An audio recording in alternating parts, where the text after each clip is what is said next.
So figure out how to get a start here. I don't know. Anyway, we'll just roll right into it.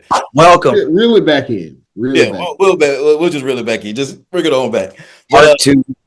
so we have to talk about this trade deadline. But I guess first, just Josh, I need your analysis. I saw some of it, but I know you're a Lakers fan, so we have to get your take on this specifically.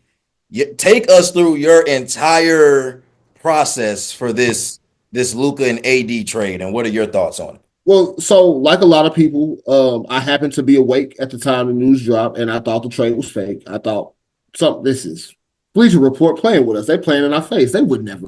Luka's not getting traded, let alone to the Lakers. We not that fortunate. We didn't got some stars now. We got some stars. We ain't that fortunate. And then of course, scrolling social media, you start to set in like the first thought I thought about was, okay, so what's wrong with him? What are they not telling us? Because truthfully, even as much as I love Anthony Davis, I said it on my show, I'll say it again here. As much as I love Anthony Davis, everybody's talking about, hey, Luka doesn't play defense. He's out of shape. Defense wins championships. We have had Anthony Davis, since the 2019-2020 season. In the same amount of time that we've had Anthony Davis, and you can say that Luka's been in his prime, Luka and Anthony Davis had the same amount of finals appearances. They've also got the same amount of conference finals appearances. And that's with Luka being out of shape and playing no defense. Imagine what he does when he gets his body together. So to give up on your 25-year-old franchise, if you're Dallas, anything short of a career-ending injury, I feel like you're fools. Because It's not like you got Anthony Davis when the Lakers got him. It's not like you got 26-year-old entering his prime Anthony Davis. It's not like you got, he's played, 82 games every year, Anthony Davis. No, this is 31-year-old. He's going to miss a week or two here, there, everywhere for a little bit of everything. And you are trying to spin it as you want to reset your culture when, in fact, you were just nervous that Luka was going to leave you before you could leave him. That's really what it comes down to. Through my research, this is some pretty nasty work. I believe it's deeper than rap. I believe that Nico Harrison is going out as a scapegoat. I believe that this is under his boss's pressure. And this TED Talk. Yes. Yeah, I think I know exactly where you're going with this. For the people at home who may not be picking up what we're putting down, just Google the Dumont family that purchased the Dallas Mavericks. They have some interests that align with who is now in office in the United States as president. And so you can understand why a family like that, who leans pretty heavy conservative, may not want their franchise led by a European man. So not even that, but also probably plays a part. I do believe that this is a gigantic push I need to find where I saw this information, but I think it tracks heavily. They're trying to get him to Vegas. I think this is. I've also seen that written in a number of different places. So, or they could be bad enough to stay in Dallas and still make the stadium of their dreams. Just that Texas, they govern what they make decisions on their laws every 2 years, and that 2-year process already passed. And I think that they are trying to fast track it to Vegas or save $375 million that they would have paid Luka Doncic to still be bad in Dallas and then make the stadium of their dreams for the low and just make it a gambling expose there. But nasty work, awful work, all because they want to save $375 million because they do not care about winning. That is not their priority. It is just to maximize profits because all of their money comes from TV deals now. It doesn't matter if you win a chip. It doesn't matter if he's a high-sung jersey in the NBA. Your TV rights deals, you've seen these companies sell for huge money, like NBC this last season. You see the TV rights deals are just, bring in buku money for them. So they can give a damn if they go get a chip or not. So they just said, hey, take him for this guy that I know will not play 82 games and that he will have his contract expiring. We have all these guys playing to their dust, and then they're bad enough that Dallas is like, we don't want to watch games. We'd rather have you go to Vegas. And now, boom, big old casino and arena for the next 2035 first-round draft pick. But it's disgusting. I don't like As this. you can imagine, the state of Texas not really fond of gambling, so probably not going to get any casinos there anytime soon. So Nope, so good for definitely the to Bucks. that point, Good for the Dumonts. it might Bad be for some inside jobs happening by the Dumont family. Nico and Palinka worked at Nike together. It reeks. They only called LA. Like it's all bad. Now, the more that I've thought Like, about the only calling LA part, right? Because apparently there was a call to Milwaukee that Milwaukee declined because they weren't giving up Giannis. Okay. they did not call So outside of Giannis, SGA, maybe Ant, maybe JT, like who else are you calling? Because Denver's not giving you Jokic, even if you offer Luka. Denver's probably gonna just decline the call. Scam likely. They can't press that red button fast enough. Orlando would the call out of it. Magic. Oh, so when you say that they don't want a European as the face of their franchise, they want to be a black man. Right, exactly. Because like no. So it's not that they want to substitute a face of the franchise. They would rather be faceless than have that man as the face, which they are now. That's what I'm saying. Yeah, because you're not selling any one person on that roster as the face of the franchise. Now you're saying we have a team that is built to win a championship. Nico didn't say we were built around anybody. The owner didn't say we were built around anybody. This is a team and a culture that we're trying to set, which the undertone there is this European man was showing up smoking hookah, drinking vodka, wasn't trying to work hard. Meanwhile, on all that hookah and vodka, popping bottles, whatever, the man was leading the playoffs in every offensive statistical category you can think of. And y'all gave that up for what? I'm not complaining. I am very grateful. Again, if Dallas don't want to give Nico a statue, he can come to the Price household. He can go to LA. He can go wherever he wants to. He gave the Lakers Luka Doncic. He is forever good with us. Pelinka can put him on as an assistant GM, whatever you want to do. Nico's good with me. Nico is good with me, man. Bravo, Nico. Great job. Moving Dallas, a storied franchise, when you can just expand. Isn't that the goal of the NBA anyway? They've always been talking about expanding. Yeah, but they want to go back home. They'd rather someone else take over that problem because Dallas is a big enough market. They should not lose their team, but they're alienating their fan base at a crazy rapid rate.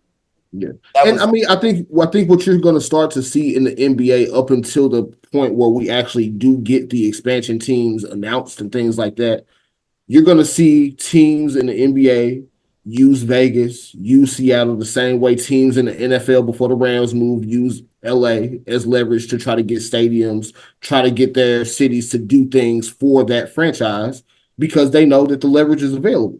I don't think that Dallas or the Mavericks will be the team that goes to Vegas. I also can't say that I would rule out the NBA taking an established franchise in one city and preferring to move them to one of those markets as opposed to starting from scratch with two brand new expansion franchises. Because the other dirty secret to that is if you get an expansion team in Vegas and you get an expansion team in Seattle, somebody that's in the West currently has to go to the Eastern Conference. Easily. I think if the NBA had it their way, they would much rather prefer one of those teams that will potentially move east just becoming your Las Vegas team so that you don't have to move anybody. Fair. Yeah, I think the thing I agree with the most is the alienation of the fan base. And I think that, like, you can talk about the business aspect of it, but I think that Dallas fan base is gonna be worse. It's a different situation, but it's gonna be worse than when LeBron left Cleveland. Like, because LeBron left in a certain way, so that hate was more for him. Yeah. But like, this is legit anger towards an organization because you did. And toward one man, but still the organization, because they're saying, have you seen the hashtag? I have seen the hashtag. But they did not present a valid reason, like you said to start, Josh. They did not present a valid reason because as an organization, to give up on your future to substitute the next 10 years for a year and a half of a window doesn't make sense to anybody that knows basketball. You don't got to be deep in the profession to understand that that doesn't seem like a risk that's going to return any value. I'm thinking of this on the spot. Just this is my first time talking through this, but let's put it in this context, right? Everything that we've seen with Zion Williamson and the Pelicans, we've legitimately seen him visibly overweight and out of shape. We've seen him not be able to stay on the court. Yet the Pelicans have not traded him. They don't have a playoff series win, let alone a finals appearance. They haven't traded Zion, but Dallas traded Luka. That's crazy. Crazy work. No, yeah. I truly do think this is malpractice at its finest form. You cannot, all right, they're like, granted, the year and a half window that Dallas has is all right. But it's not it's not like the West is wide open and that's why they're making this move to like absolutely win now. It's no bueno. Well, and I mean, prior to whatever the result of the game is with the Warriors tonight, they're sitting like the play-in right now. Don't know if you watched the Lakers the last couple seasons, but guess what we were in the play-in, and guess what we did not make it to? The NBA Finals. Pretty hard to make it to the finals as a 7 or 8 seed, let alone having to go through the play-in to do it. Hell, look at Miami. When they made it out the play-in, they had to, come back from or I guess that was before the whole 3-1 lead and all that with Boston, but they still made it to the finals and had no chance. So, again, you can spin it however you want to. There's definitely a deeper than rap aspect to all of that from the Dallas side of it. At the end of the day, me personally, sorry Dallas, but not our problem anymore. Yeah. Those days that Anthony Davis was missing before, we ain't got to worry about that no more because we got number 77. We got 77 in purple and gold. You guys also almost got 20 balled by Utah tonight. Have fun. I mean, and that's fine. Comes with the territory. Right before the All-Star break, this is prime checkout season. They're going to come back nice and refreshed from their break. The underrated part to this that I'm looking forward to also as a Lakers fan is that this is an extended break for Luka coming off an injury where he does not have to participate in the All-Star festivities. He doesn't anyways. Well, yes, but he doesn't even have to travel at this point if he doesn't want to. So true. I think that's going to be good for him to kind of get back in the swing of things. And I mean, this move was never about what the results were this year. Whatever happens this year is a cherry on top because now you have a plan for the future where you didn't before. We did not know what this team was going to look like, hell, a year from now, 2 years from now, 3 years from now. Now you can realistically believe and plan that this is going to be built around Luka. Well, that move that didn't become a move almost made them a win now team, was trying to make them a win now team, but now I think that window definitely gets set back. Rob Williams for Dalton Connect that got rescinded. Do we feel like that helps the Lakers in the future more or hurts them more? I mean, I think it's the same, honestly. Like, as good as Dalton Connect has been, when you get Luka, you're obviously taking away minutes from a guy like that. Not having Mark Williams versus having him, it was going to be a wild card to me regardless. Obviously, you're a lot stronger team up front having a Mark Williams. But there's also some injury risk there, just like it was with having Anthony Davis. They wouldn't sign Alex Len just kind of as a backup big, sure, whatever. He's going to be a body, some 6 fouls to throw out there against a Jokic or somebody like that. But to be honest, depending on how the playoff matchups fall, you can talk yourself into this team as it's currently constructed, making a conference finals appearance. It's an uphill battle for sure. I'm not saying that it's not.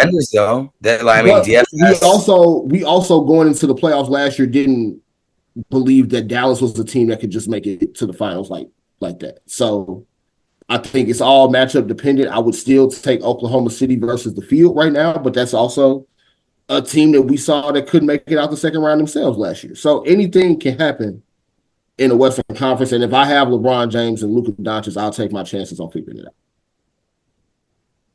Fair. Very real. Very fair. I think that will still be there'll still be a lot of discourse around that as the season ends and even Oh, going absolutely. through seasons because every move Dallas makes from this standpoint is you're going to have to find a way to they're going to have to figure out what the direction is because this Anthony Have to. Davis and Kyrie combo, I'm telling you, your window is Now, you may realize you might be able to put it together. And next season, if you can keep this roster together, you might have a chance if you're healthy. But your two best players, hell, your three best players really are all past their prime, essentially. Well, and I think the other part that was confusing to me as far as like justification of the trade was that, we wanted to build a culture. We felt like we had a team to win now. Did they not watch the Kyrie part of the finals? Because he sucked in the finals last year too. That he did. Klay Thompson, didn't he go over in a play-in game? Over 9, over 10, something like that. So like again, you can say those things to try to justify it, but Kyrie, Klay, and Anthony Davis sounds like a play-in loss waiting to happen to me.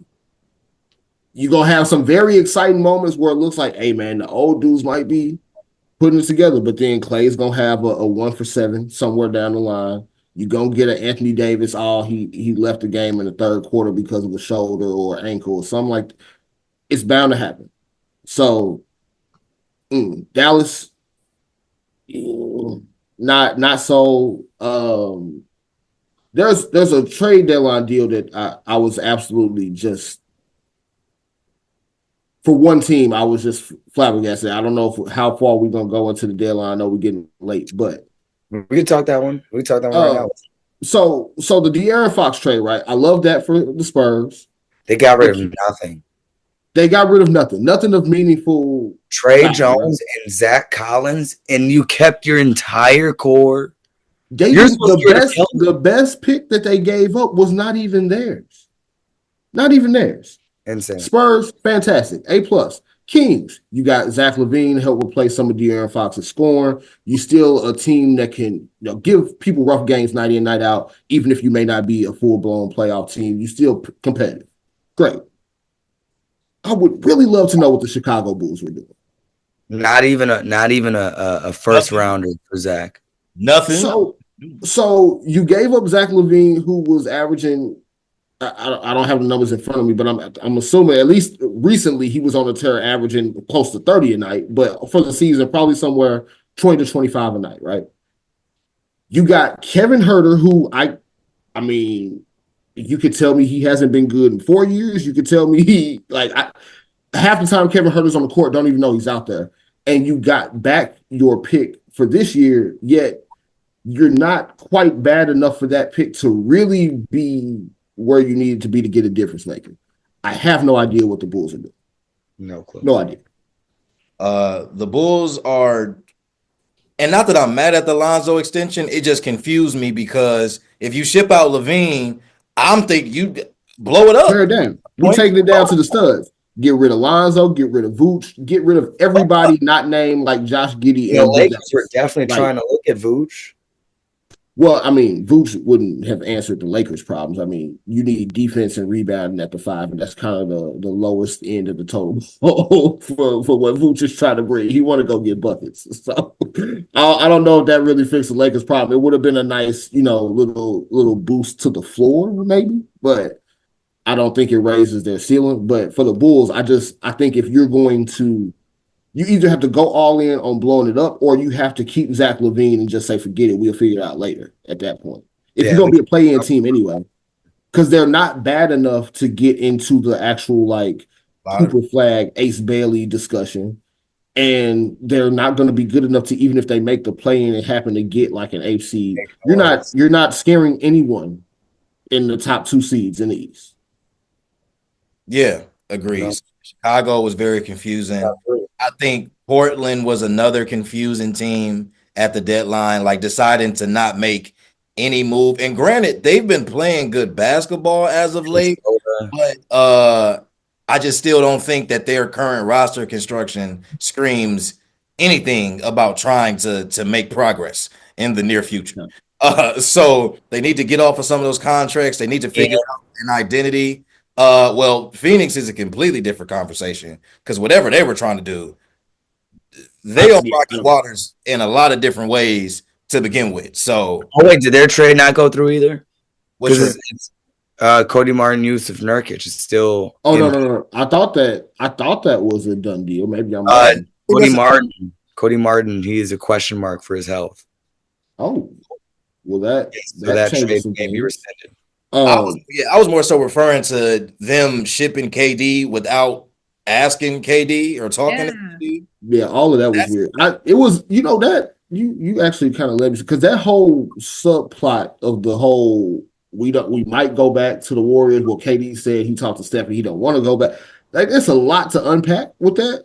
yeah. Just speaking on the Phoenix part of it specifically, though, I have a lot of questions about what they have going on too. You, of course, wanted to get Nurkic out of there. You benching Brad Beal, but don't want to bench him. You haven't told him that you were benching him. You want to trade him, but he has a no trade clause that you were willing to sign off on him keeping. It's a lot going on, and they are going nowhere fast. So Yeah. I would have loved to see KD go back to Golden State more so than I would have loved them trading for Jimmy. I just think it's a higher ceiling move for them getting KD back over Jimmy. It's going to be a playoff series at some point or a playoff game at some point where even with Jimmy, they're not going to have enough shooting on the court. They're going to have a dry spell on offense, and it's just going to be the same old. Can we hop on Steph's back for a second? I just don't think that's the same Steph. That's not the point of his career that we're in any longer. And so I think KD would have been a much bigger boost to that than Jimmy Butler is ultimately going to be. Yeah, so I don't disagree with that. I think obviously if you can get Kevin Durant, you get Kevin Durant. But I'd be lying if I said I don't like the Jimmy move. Now, I'm surprised that when they said Golden State wasn't going to give the extension, that it ended up turning around that he did get the extension, and that's why. They wanted to. He didn't want to re-sign it. He didn't want to sign it. Oh, that was the talks early. I guess that makes sense because Jimmy had made it very clear that he wanted to be in Phoenix. It just became clear that he wasn't going to be able to get to Phoenix because they couldn't move Bradley Beal. So the Warriors is the next best situation, right? But I genuinely think this is a perfect fit solely for the playoffs, right? And perfect may not be the correct word, but I think this is a fit that for whatever considerable window you want to say that Steph has left, I think this fit makes sense, right? Yeah. He is one of those players that he plays the right way and he still has an extremely high ceiling, especially in the playoffs. And Jimmy is the type of player that fits into Golden State because if you want to play through Jimmy, you can. But now Jimmy legitimately has a player that he can defer to and say, I don't have to be the number one option on offense. And he has the energy to be the playmaker. He has the energy to be the lockdown defender and not feel like he's over exerting himself. And you still have a Draymond. You still have enough of a roster to be competitive. Now, in the West, this becomes a much more difficult battle because if you put the Warriors in the East, I mean, regular season record aside, they fucking up the East playoffs for sure, right? But in the West, it's so steep that it just depends on matchup. It always depends on matchup, mostly in the West, right? So I really like the Jimmy move, and I think that honestly, I don't see why Jimmy would play past the extension. I think that this window of what's left this year and the 2-year extension he signed, I think that's kind of Steph's window. Not saying that he wouldn't be able to play, but I'm thinking in 2-3 years, depending on how things go, Steph may not have much more to play for. Like, I think we're definitely in his glory days. So for where they're currently constructed with some of the young players that they do have, if they can draft well or maybe make some other moves in the offseason and keep a decent enough roster around that 3, I think as long as you have Steph, come playoff time, you can be relatively competitive if you put it all together as best as you can. So I don't dislike the move. I'm glad that the saga of Jimmy Butler and trying to get out of Miami is over so we can move on from that. But I'm glad that that deal happened and it happened at the buzzer, like we said it was. Well, day before, but nonetheless, same thing. Well, and I think that the only part that I'm a little bit sad that part of that saga is over is we were getting some of the best social media content in the world from Kevin Love Absolutely. throughout that whole thing, and now he just shifted focus to, I guess, being the one white dude that LeBron didn't want to play with. So he's kind of focusing his energy there now. But What I missed? What chef's happened? kiss. Oh, if you have not followed Kevin Love on Instagram, he was using movie clips to describe the different moments of the Jimmy Butler trade request saga. Again, Yeah, you're What is missing one out. white person that LeBron didn't want to play with? oh, so since the Luka trade, Kevin Love has been making different comments because, of course, the clip came out from LeBron in the pregame huddle saying, Luka, don't worry about fitting in, fit the fuck out.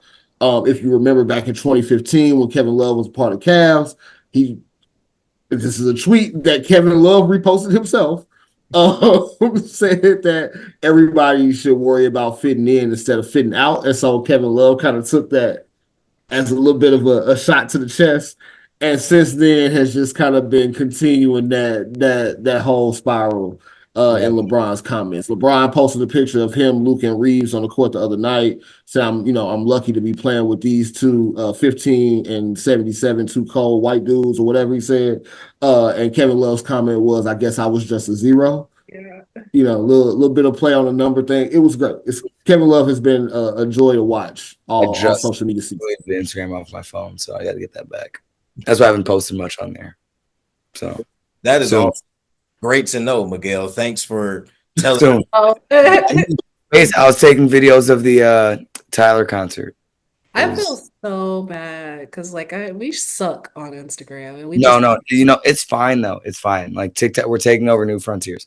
Instagram is where we post like the nice stuff where it's like our friends can get into it. It's fun. TikTok, vitriol, all of like the incorrect information, which I will provide soon. Still have not touched on that yet. No, Gail, I was gonna lead into it for you. I'm gonna let you have your moment. How you feeling about the Middleton trade? A week later, I've digested it. I've Your processed it. Still feel the exact same way. Picture this. Bucks Finals 2025. Kyle Kuzma, deep corner. You get a Mike Green bang. Boom. Game 7 of the finals. Doesn't matter who we're facing. We win it. It works. Right after, Giannis goes to the scorer's table. He goes to the media. He goes to the press box. He's like, you know what? I said I wanted to play this game with Chris Middleton until he retired, but I wasn't able to do that. But I got my ring, and I feel comfortable with where I'm at in my life. I'm going to announce my retirement. Boom. Shock retirement in the NBA. We get nothing for it. We end up paying the rest of his contract out. Dame sees this. You know what? I've been playing for a chip. This is all I need. This is all I got. I'm going to retire. Boom, double retirement. There's a bad omen on Milwaukee sports for the next not 50, but 100 years. We double our last dry spell for how we've treated our respectful and homegrown, I say homegrown, lightful in a light way, with Drew Holiday and with Chris Middleton, who dedicated 12 years of his life in Milwaukee. And we send him to the Washington Wizards, where his career can rot and where he can continue his MJ arc. We sent Drew to Portland, where his career was going to rot if they did not redirect him to Boston. Karma came back, and they got a chip last year. We will go into the darkest dry spell that the Milwaukee Bucks will go through. Our ownership will be exposed for the manipulating, conniving people that they are, how they take low roads and don't pay their guys that deserve to get paid. Although PJ was going to put us into the apron, the first apron, that wasn't going to work. We've cut corners at every point that has mattered. We have not shown the correct respect to the people that should be retiring their numbers in the rafters for our team. All we need to do is just see it out for one more playoffs, because the last playoffs that man played, I'll take him on one leg than what I've seen from everyone else in the playoffs on the Milwaukee Bucks team outside of Giannis. Maybe Dame, but he wasn't here last year.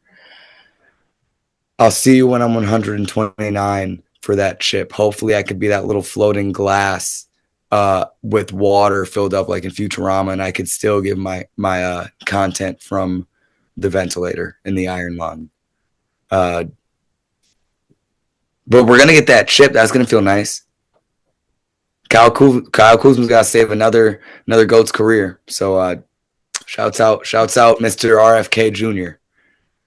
We got him. Hopefully, he doesn't get sick before playoffs. Oh, I thought the Jericho Sims pickup was pretty nice. KPJ, albeit terrible allegations, he's playing, and Marjan didn't. But I'm just waiting till that event till that Rico hits. Yeah, the suspension is not far behind. C plus trade deadline. Yes. C plus is okay. Miguel, I want to make sure that you have all of your thoughts out. Yes. Okay. So 1 second. I don't know if this is him trying to find more. I think he's crying. Yeah, he's trying to hide the pain, man. It's okay, Miguel. It's okay. I'll give my 2 cents.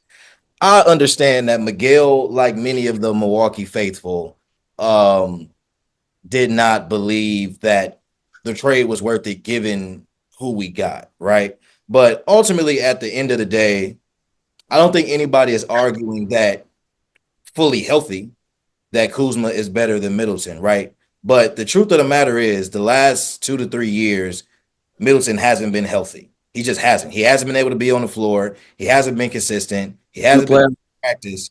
And it's just hard to lean and depend on that. We can talk about the moments that he has in the playoffs, and we can talk about his pedigree. And I think that people respect that. If you know ball, you respect that. But at the end of the day, the Bucks have to make a decision right now. And I think that it doesn't hurt to go get a younger player who still has some upside to him. I don't think you're asking him to be Chris Middleton. Like, he's not supposed to necessarily be the replacement, but he is supposed to be a fit that opens up this window more so than Middleton has in the last couple of years. Will it take, some time to gel the same way it took time for Giannis and Dame to gel last year into this year?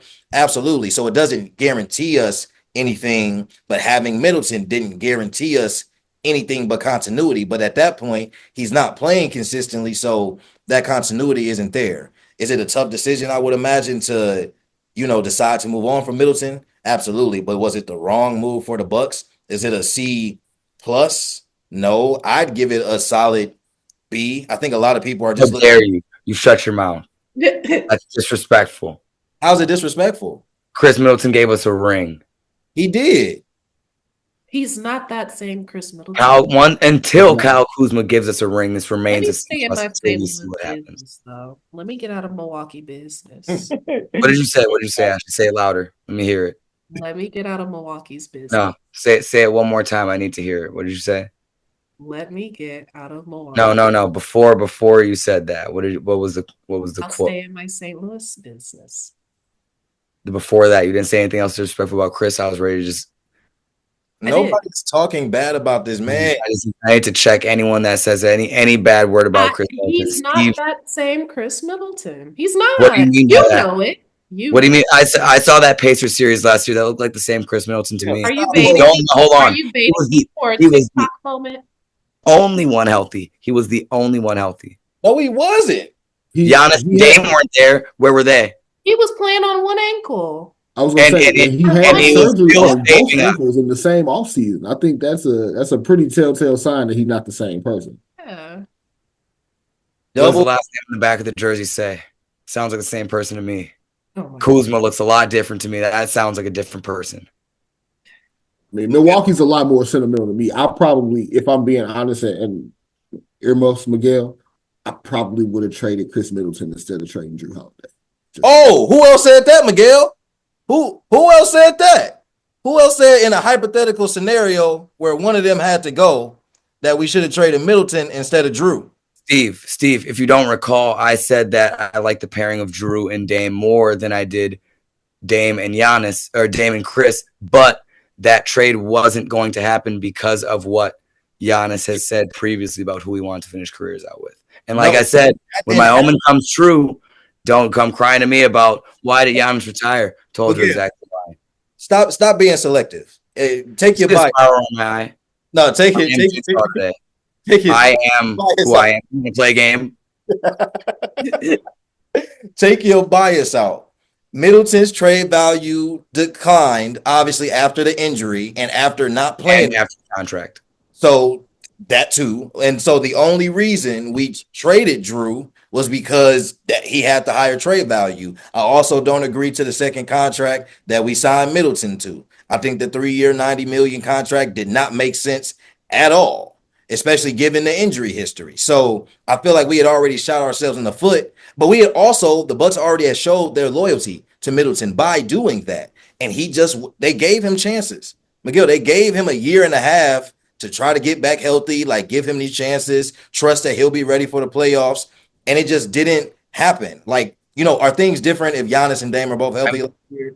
Probably, right? But even when we're looking at this year, he's not the same player. And I don't think that he adds to the team or takes us where he was able to take us 3 years ago. I think you have to be able to unbiasedly look at that and understand that and know that the Bucks had to cut their losses, because keeping him doesn't extend the window more than having a Kuzma-like player does. And I think that's just the reality. Like I said, enjoy your chip this year, Bucks fans. Darkness. Just like Josh Price's screen right there for a second. Darkness will follow. That is sick. I know. I don't like it either, but it's in the cards. Outside of the Kuzma deal, outside of what Milwaukee did, I don't know if there are any other like big splash that we're missing. I was very confused by Ingram to Toronto. Very. I kind of like Oh my it. God, that did happen. Completely forgot. Very Okay, so actually, why do you like it? I just feel like he's a fit with the young direction that they're going in, and I think that Oh no, not the young direction in Toronto. Get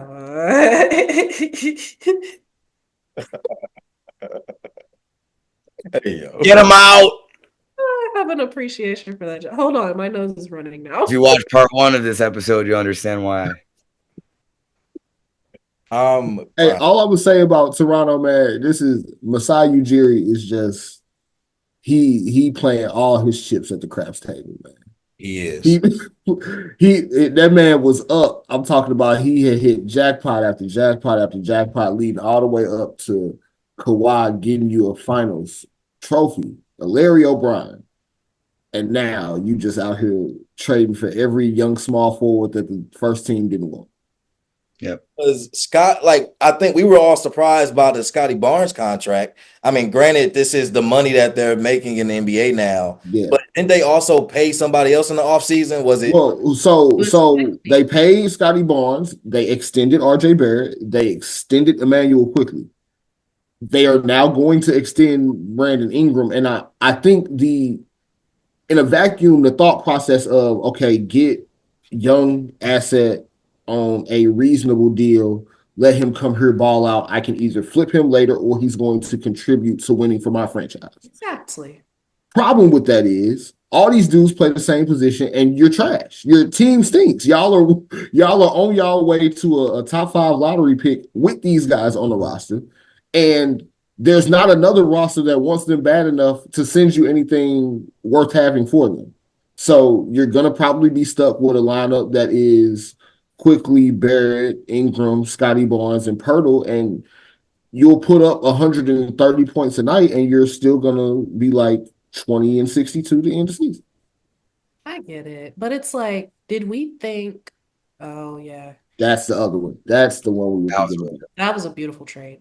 Did we think DeRozan for Kawhi was fair, or was that another kind of like almost Luka situation? No, where DeRozan was at the time, they were comparable. I think for what DeRozan was at the time, and you got to remember there was some hesitancy about trading for Kawhi at that time because of the injury. And so you probably can find a lot of people questioning whether they should have given up DeMar at that time because of what he meant to the Raptors. And it turned out that it didn't matter because they ended up getting a ring off of Kawhi's back because of it. But I think that there was some risk in making that deal that Masai was able to take on the chin, and it worked out for him. Whereas the risk that he's taking on now is not nearly as high of a reward and is much, I guess, not lower risk. There's not the upside. You're taking on these guys that might help you win a few more games, but ultimately, like Brandon Ingram, a nucleus of R.J. Barrett, Brandon Ingram, and Scotty Barnes is not getting you a championship in any era of the NBA, in any future era of the NBA. That nucleus, to me, is not getting you a championship. I know So 60s, I think to that's right. put essentially like $300 million behind those three players is kind of crazy to me. Insane. Opposite Dallas Mavericks. You could be the Dallas Mavericks trading away the franchise star. So we shall. I mean, hopefully Ingram balls out, I guess, and maybe I don't know. Maybe they just become. Maybe they figure it out. Like we've seen a lot of weird things happen. Maybe they become Miami Heat-esque from the standpoint of just having a team that is scrappy, plays hard, and they just muck things up in the playoffs because they make it difficult for teams. Who knows? I'm not saying I see that, but we don't know if this comes together or if they'll be blowing it up next season.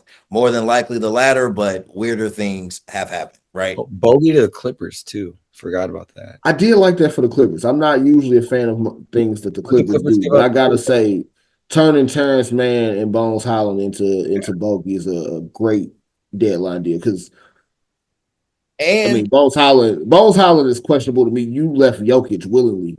Not sure why you would do that, but to turn Terrence Mann, who was a streaky shooter, he might give you some good minutes one night, might not, for a dude that's been, even if it's not in the NBA, but more so in Olympic basketball, has been in some big moments and had to play some really meaningful games, meaningful minutes. I think it's a good fit for them. And the Clippers have been playing extremely well this season. Even hey man, I'm not gonna lie to you. Ty Lue, man, best coach in basketball for my money at this point. Hey, and I think this is a different Clipper. The Mike Tomlin of basketball. Interesting. Very interesting. Let me simmer on that one for a second. Let me doing a lot with the little. That's everywhere he's gone. Like he'll coach the hell out of a team. I remember just that Cavs finals. I remember that too. Just like he made great adjustments. Like he's a player. He's a player's coach, I feel. Yeah, I think the thing for me with Ty Lue is I coming into this season, not having Kawhi, not knowing what you were going to get from James Harden, just a bunch of random dudes. For them to even be in the point of like leading the play-in, having a shot at a legitimate top 6 seed, it was not on my bingo card for this basketball season. So shout out to Ty Lue. Agreed. Gail, the trade you just alluded to, very sneaky. Didn't expect it. Great move for the Cavs, though. I think it shores them up as best as you could possibly hope for what their playoff run would ensure, right? So, like, whoever, assuming that they don't get caught by Boston, I still don't really know how the second half, like how post All-Star break will go for the Cavs. I don't expect there to be a steep decline, but I would not be surprised if they get caught toward the end of the season if that margin of wins or that margin of games is within 4 to 5. Like if it stays in that range, I could see them potentially hitting a skid somewhere, maybe. And maybe they don't, right? I think for me, it's just still about seeing them put the entire season together. I don't care if they didn't lose another game in the regular season. I'm going to still be very critical of them in the postseason because players are going to have to show up more. But with that, I think Hunter being somebody who can come in and either easily be inserted into the starting lineup or be somebody that you can have come off the bench just shores up that shorter rotation that you're going to have in the playoffs anyway. And more importantly, it gets you another defensive-minded person for when you're going to have to play Boston, for when you're going to have to play New York. It even gives you more people to utilize when you're going to have to play a Milwaukee, potentially. So I think it's a really good move for them, and I think that from what I already thought they could potentially do this year, I think that is something that might make them actually scary. Like, I think that their roster construction now is something that you can't really find holes in now. I think that's the type of piece that DeAndre Hunter is in general, but specifically for them. But I do wonder what this means for Atlanta, though. I'm a little confused by it from the Atlanta end of it, just because I thought that at least for now, with Jalen Johnson being hurt, you could just give DeAndre Hunter those minutes.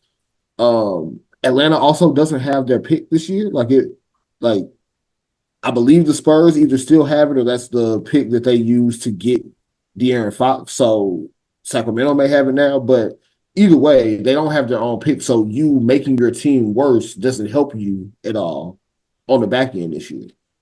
No. Little confused by that. But DeAndre Hunter, I think it's a very low risk move if you're Cleveland, because you're already on a juggernaut regular season pace.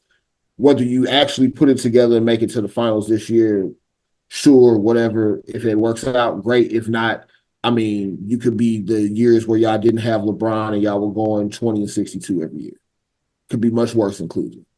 So I think, though, that this definitely shores up that rotation. You get a bigger wing, a guy that, unlike Karis LeVert, is not going into most matchups with like the Jason Tatums, hell, even Mikal Bridges, undersized. You got a guy that can kind of, be physical with those guys, and you got a guy that don't necessarily need the ball to be successful on offense. He'll cut, he'll make some open shots when you need him to. Can he stay on the floor when you need him the most? Still somewhat questionable, but overall, it's a low risk move to me because he's definitely going to be better than anything you would have got out of Karis LeVert. Yep.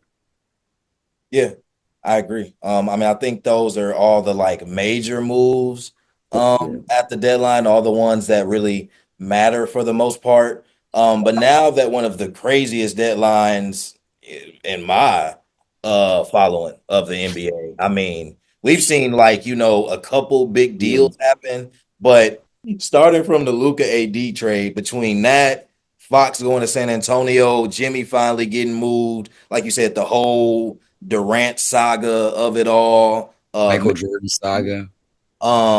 There was just a lot of movement in the NBA this trade deadline, and I think between what this potential offseason will look like, given how the playoffs play out, I think we are finally seeing a full-fledged shift. Like, we've been seeing small shifts of the NBA over the last few years, but I think this deadline and maybe even potentially, this offseason, I think we have seen a seismic shift in the landscape of the league now.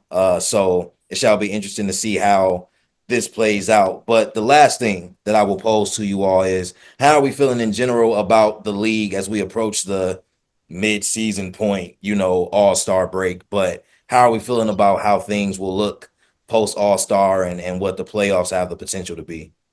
Luka's in LA.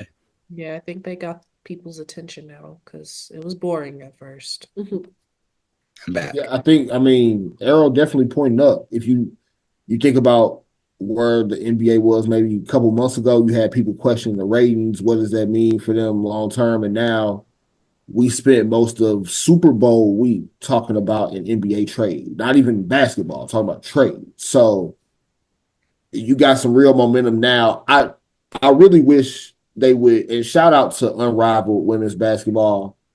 Chef's kiss, what they did. That one-on-one tournament.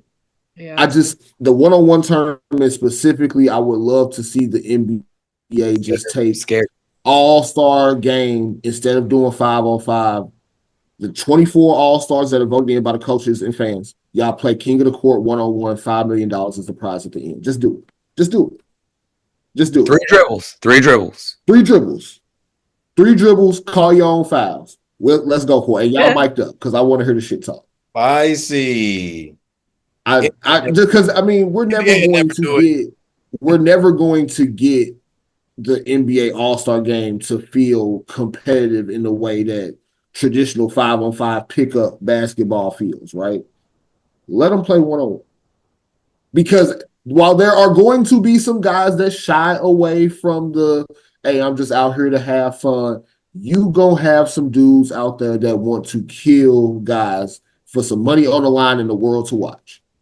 To your point, Josh, I think that is basketball now, though. Basketball is more set in the one-on-one aspect. Even in the midst of the 5-on-5 play, Yeah. you're seeing the one-on-one aspect of things much more. So I think the one-on-one tournament would bring more investment from players because they playing 5-on-5 anyway. Like you got to worry about 5-on-5 to win a championship.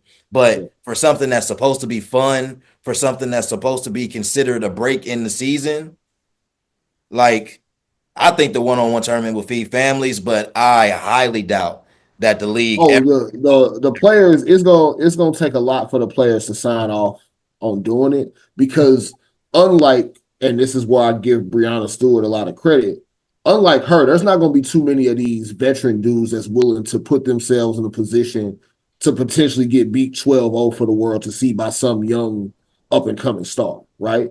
Yeah. But I think if you want to just get down to what would not only be the most entertaining for fans to watch, but also a situation that gets true buy-in from the players, let them play one-on-one and see the dogs come. I'm with it. I completely agree. I definitely think that post All-Star break, I think it'll be fun to see how these standings start to shake out. I think the West will be very, very interesting. I don't know about San Antonio making that leap that y'all said they would, Miguel and Ash. I think that's a large. I think that's a large leap to get into the top 6 for them. I don't think they can get in the top 6, but I think if they're in the play-in, nobody wants to see them in the play. No. Hold on, Josh. I said I think getting Fox solidifies them making the play-in, and y'all both said that finish the season top 6.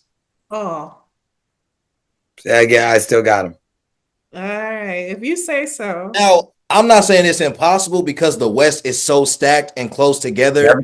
Especially at the bottom, if you can rattle off 6 or 7 straight, you could jump, like 4 or 5 spots. So I'm not Lakers. There's like what 3-game gap between like 8 and 2. Yeah, it is. Well, so I was just gonna say, you got, again, as of right now, I think this is with tonight's results factored in.